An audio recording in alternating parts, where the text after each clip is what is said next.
बहुत साल पहले की बात है। एक गांव के नजदीक बहुत बड़ा तालाब था।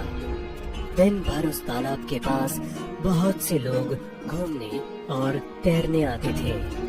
रात के समय भी उस तालाब के पास लोगों का आना जाना लगा ही रहता। ऐसी ही पूर्णिमा की एक रात, जब चांद की रोशनी तालाब के पानी पर चमक रही थी, तब तालाब के पास ढेर सारे लोग थे।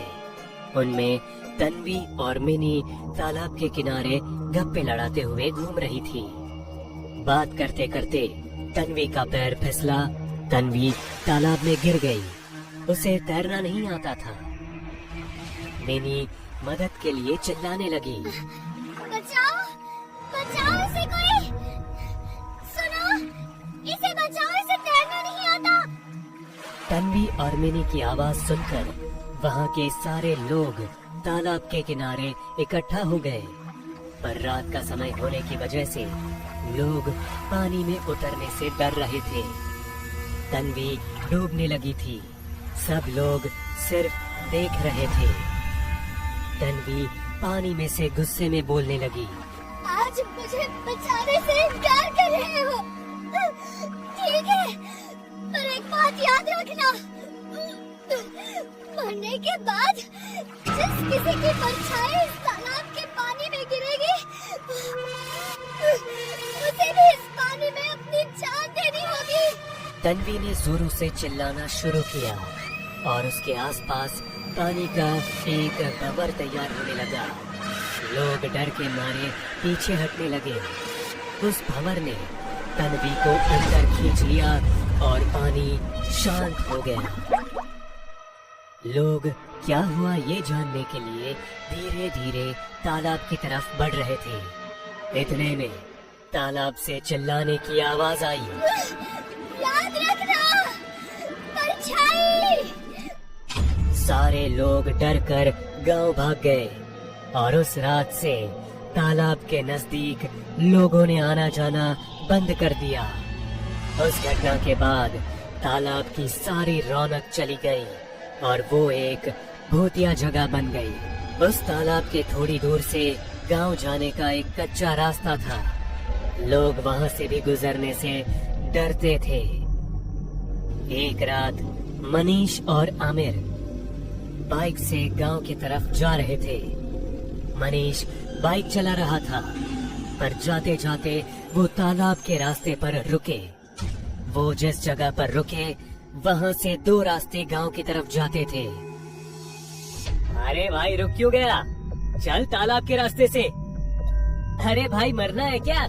तुझे पता नहीं तालाब में क्या हुआ है? अरे कितने महीने हो गए उसे? कुछ नहीं हुआ अब तक गांव में। और वैसे भी ये शॉर्टकट है, मुझे जल्दी घर पहुंचना है भाई। अरे पर कुछ हुआ तो? अरे कुछ नहीं होगा मैं, तू चल, डर मत। चल चल जल्दी चल। मनीष ने ना चाहते हुए भी तालाब के रास्ते से बाइक को घुमाया।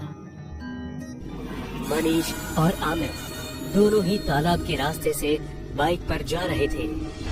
जैसे ही तालाब दिखा, मनीष बार बार तालाब की तरफ देख रहा था और इसकी वजह से बाइक ठीक से नहीं चल रही थी। आमिर का ध्यान मनीष की तरफ गया। अरे क्या कर रहा है? सामने देख के चला ना। मनीष होश में आकर सीधे देखने लगा। उसी वक्त तालाब के पास की झाड़ियों से कुछ आवाज आई। दोनों ने तालाब की ओर देखा। तालाब की सतह पर उन्हें एक चुड़ैल की परछाई दिखाई दी। दोनों बहुत डर गए। मनीष ने डर की वजह से बाइक को भगाना शुरू किया और वो बार बार उस परछाई की तरफ देख रहा था। रफ्तार और मनीष का ध्यान भटकने की वजह से बाइक का संतुलन बिगड़ा और वो गिर गए और तालाब में गिरते गिरते बच गए। दोनों ही तालाब के किनारे पर आकर रुक गए और उनकी परछाई पानी के ऊपर पड़ी। तालाब में हलचल होने लगी। दोनों ने तालाब में देखा तो उन्हें खुद की परछाई के साथ साथ एक चुड़ैल की परछाई भी दिख रही थी। दोनों डरकर भागने के लिए उठे, पर उनकी परछाइयां वहीं तालाब में जम गई। दोनों ही जान बचाकर भागने लगे। तालाब से भयानक आवाजें आने लगी और पानी का भंवर तैयार होने लगा। दोनों भागते भागते रुक गए और पीछे मुड़कर देखने लगे। एक चुड़ैल की परछाई ने भंवर में खड़ी होकर दोनों हाथों में आमिर और मनीष की परछाइयां पकड़ी थी। वो परछाई जोर जोर से हंस रही थी। उसने जैसे ही हाथ में पकड़ी, दोनों परछाइयां पानी पर पटकी। उसके तुरंत बाद आमिर और मनीष हवा में उछले और जोर से नीचे गिर गए। दोनों चिल्लाने लगे।